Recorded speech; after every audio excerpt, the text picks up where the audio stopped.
Good morning, students. Welcome to our YouTube channel Visual Valley Public School. Today we are going to read the first chapter of Standard 4th, that is Leaves, the Food Factory of Plant. This is the second video of this chapter, and in this video we are going to read about how do plant make their food. In this video we are going to study about the plants process of making food. हम इस video में क्या पढ़ने वाले हैं? हम इस video में ये पढ़ने वाले हैं कि प्लांट्स अपना भोजन कैसे बनाते हैं, किस प्रोसेस से बनाते हैं, प्लांट अपना भोजन बनाने के लिए क्या क्या यूज करते हैं और प्लांट का भोजन बनाने में सबसे ज्यादा यूजफुल कौन है, उसके क्या फंक्शन है। These are the main topics that we are going to discuss in this video lecture. Now let's start with the first topic, that is how do plants make food. Plant take in carbon dioxide from air, water and soil. Plant जो है carbon dioxide लेता है air, water और soil से। Okay, the leaves of green plant contain a green substance that called chlorophyll. Chlorophyll trap sunlight. Hare plants के हरे leaf में, green plants और green leaves में एक सब्सटेंस होता है, ग्रीन पार्टिकल्स, ग्रीन पिगमेंट एक सब्सटेंस होता है जिसको कहते हैं हम लोग क्लोरोफिल। वो सनलाइट के ट्रैप करने का वर्क करता है। ग्रीन प्लांट्स के part, greeny parts that is leaf में ग्रीन कलर का पिगमेंट होता है जिसको हम लोग क्लोरोफिल कहते हैं। वो सनलाइट को ट्रैप करने का काम करता है। अगर हमसे कोई पूछे क्वेश्चन कि प्लांट ग्रीन क्यों होता है, प्लांट इसलिए ग्रीन होता है due to the presence of chlorophyll. Chlorophyll is a green pigment that traps sunlight. Chlorophyll एक ऐसा ग्रीन पिगमेंट है जो सनलाइट को ट्रैप करता है. Green leaf use the energy of sunlight to prepare food from carbon dioxide and water. Green leaves जो होते हैं, ग्रीन लीव्स, वो सनलाइट की एनर्जी को फूड बनाने में, कार्बन डाइऑक्साइड और वाटर के साथ फूड बनाने में यूज करते हैं। तो प्लांट का फूड कौन बनाता है? यस, लीव्स बनाते हैं। किस किस मटेरियल के द्वारा बनाते हैं? Carbon dioxide, water, sunlight. Okay, since this process take place in the presence of sunlight, it is called photosynthesis. ये प्रोसेस सनलाइट के प्रेजेंस में होता है क्योंकि सनलाइट जो है वो लाइट एनर्जी प्लांट को मिल रहा होता है। प्लांट में किसको? लीफ को इस प्रोसेस में सनलाइट का प्रेजेंस होता है, इसलिए हम लोग इस प्रोसेस को क्या कहते हैं? फोटोसिंथेसिस। फोटो मीन्स लाइट और सिंथेसिस मीन्स प्रिपेयरिंग टुगेदर और putting together. Photosynthesis, what is photosynthesis? Photosynthesis is the process of making food of plant by the help of carbon dioxide, water, air and light of sun. ये process light के presence में होता है, इसलिए हम लोग इसे फोटोसिंथेसिस कहते हैं। फोटो का अर्थ होता है लाइट और सिंथेसिस का मीनिंग होता है प्रिपेयरिंग। जो लाइट के प्रेजेंस में जो प्रिपरेशन होता है उसे हम लोग फोटोसिंथेसिस कहते हैं। Thus, photosynthesis is the process by which green plant prepare their food in the presence of sunlight. इसीलिए फोटोसिंथेसिस एक ऐसा प्रोसेस है जिसमें ग्रीन प्लांट्स जो होते हैं, ग्रीन प्लांट्स कौन से पार्ट? यस, लीफ जो होते हैं वो भोजन बनाते हैं सनलाइट के प्रेजेंस में। अगर आपसे कोई पूछे what is photosynthesis, then you are able to answer photosynthesis is the process by which green plants prepare their food in the presence of sunlight. Leaves make food for the whole plant. Leaves जो होते हैं वो पूरे plant के लिए भोजन बनाते हैं। So they are called the food factory or the kitchen of plant. इसको आप अंडरलाइन कर लो। जो लीफ जो है वो होल प्लांट के लिए भोजन बनाते हैं, इसीलिए उन्हें फूड फैक्ट्री या फिर किचन कहा जाता है। किचन में क्या होता है? फूड बनता है। और प्लांट में कहाँ बनता है फूड? लीव्स में, इसीलिए उसे किचन भी कहा जाता है। और फूड मैन्युफैक्चरिंग, फूड का प्रोड्यूसिंग कौन करता है? लीफ, तो लीफ को क्या कहा जाएगा? Food factory. Okay, is it clear? Who is called food factory of the plant? Leaves. Kitchen of the plant? Leaves. Leaves use the energy of sun to change water and carbon dioxide into a kind of sugar.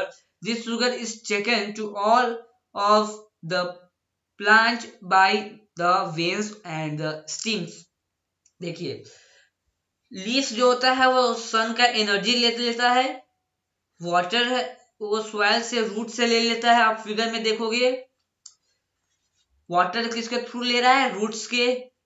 Sunlight ले रहा है, oxygen air से ले रहा है, carbon dioxide sorry oxygen नहीं ले रहा है, कार्बन डाइऑक्साइड ले रहा है, और वो सब से एक प्रोसेस करके जिसको हम लोग फोटोसिंथेसिस करते हैं, वो प्रोसेस करने के बाद वो क्या करता है?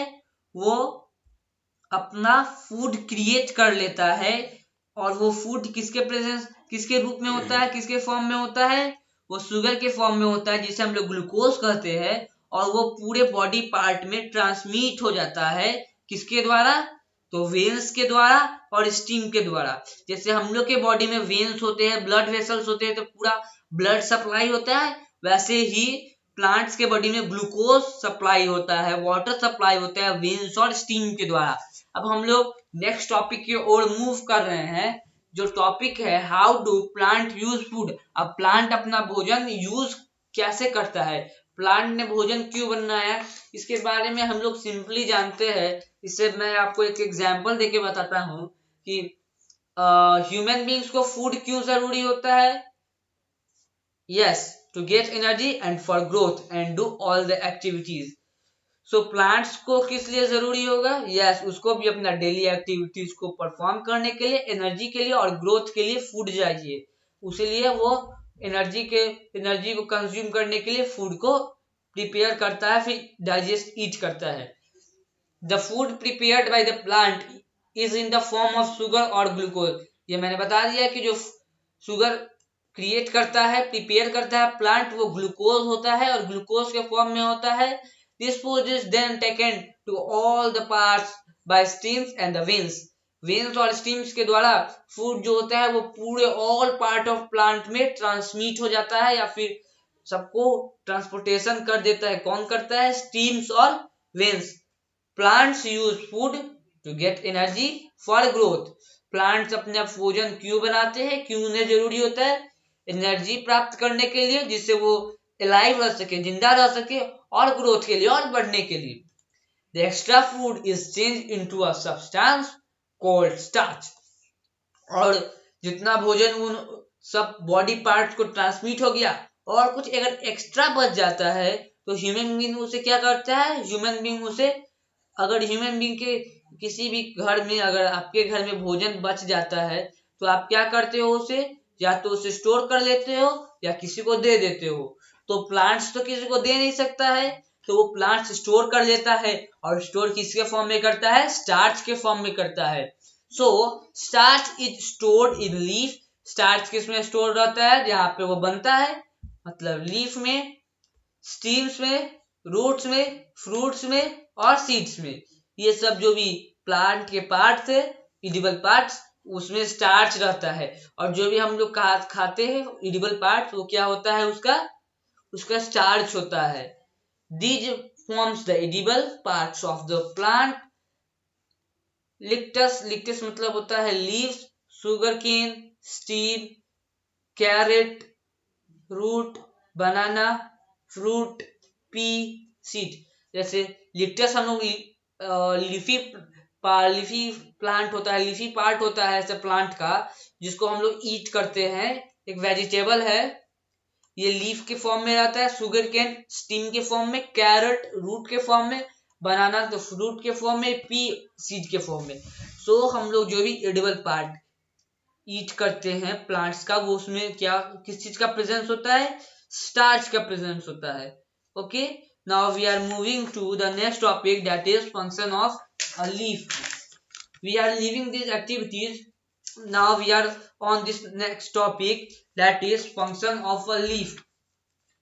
A leaf performs various functions for a plant.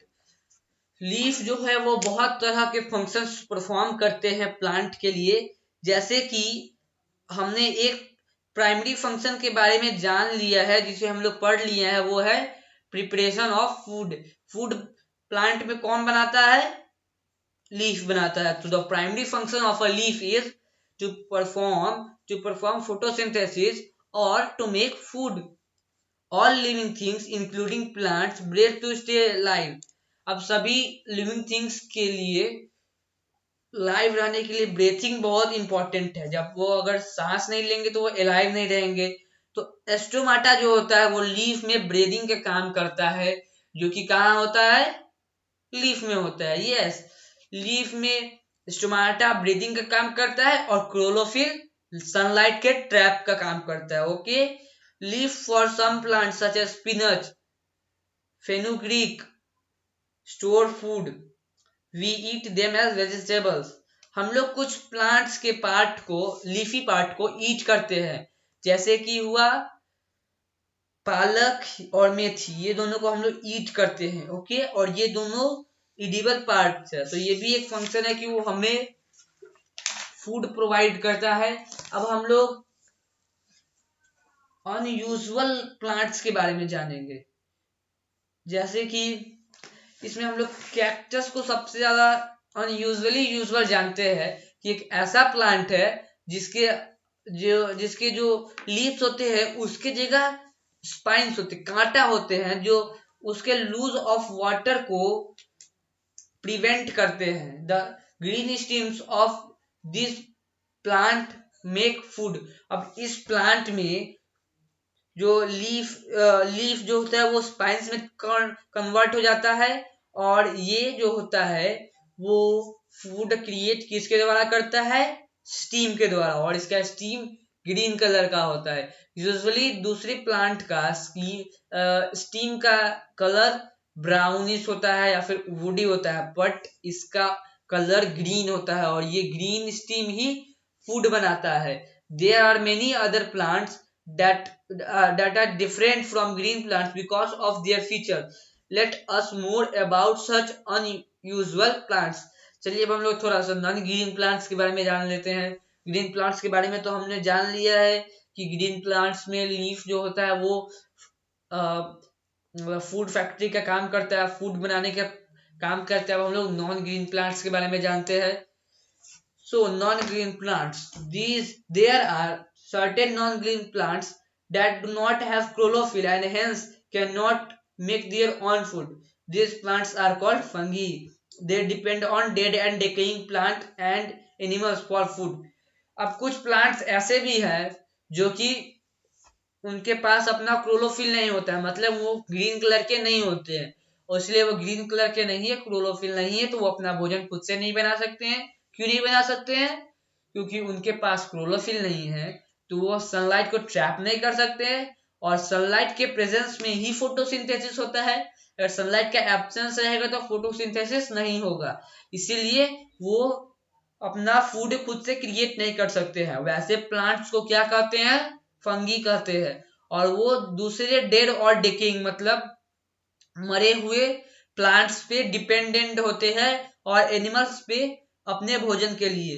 ठीक है, अगर आपसे पूछे व्हाट आर फंगी, तो then you are simply answer the fungi is a kind of plant that do not have chlorophyll and they do not make their own food. अब हम लोग दूसरी टॉपिक की ओर मूव कर रहे हैं, that is mushroom. Mushroom has very thin root-like structures that go deep into soil. These absorb the food. Bucket fungi, another example of fungi, grow on tree trunks. They absorb food from the food. देखिए, mushroom हम लोगों ने सबने mushroom को देखा है। Mushroom vegetables होता है, बट कुछ मशरूम जो होते हैं वो वाइल्ड मशरूम होते हैं। उनका रूट जो होता है वो थिन होता है और वो सॉइल के अंदर चले जाते हैं और सॉइल के अंदर से अपना फूड को एब्जॉर्ब करते हैं। और एक यूजुअल एग्जाम्पल है जो हम लोगों ने देखा होगा। हम लोगों ने देखा है कि पेड़ जो होता है, पेड़ में एक एक स्ट्रक्चर खुद से इवॉल्व हो जाता है, जो ब्रैकेट फंगी हम लोग उसे कहते हैं साइंस के लैंग्वेज में। वो ट्री के ट्रंक मतलब जो स्टीम का जो मोटा वाला पार्ट होता है वहां पे होता है। आपको फिगर में दिख रहा होगा, फिगर में देख के आप समझ गए होंगे मैं किस चीज की बात कर रहा हूँ। वो भी ग्रीन नहीं होता है पर वो भी प्लांट है, और वो उसी उसी पेड़ का, उसी ट्री का फूड खुद को कंज्यूम करने में यूज करता है। Now our this video is going to end. In the next video we are going to read insectivorous plants and flow of energy and food chain, and then our chapter is going to end. Now your homework is to make your note and do all the important questions that are shown in this video. Till make your notes. Thank you.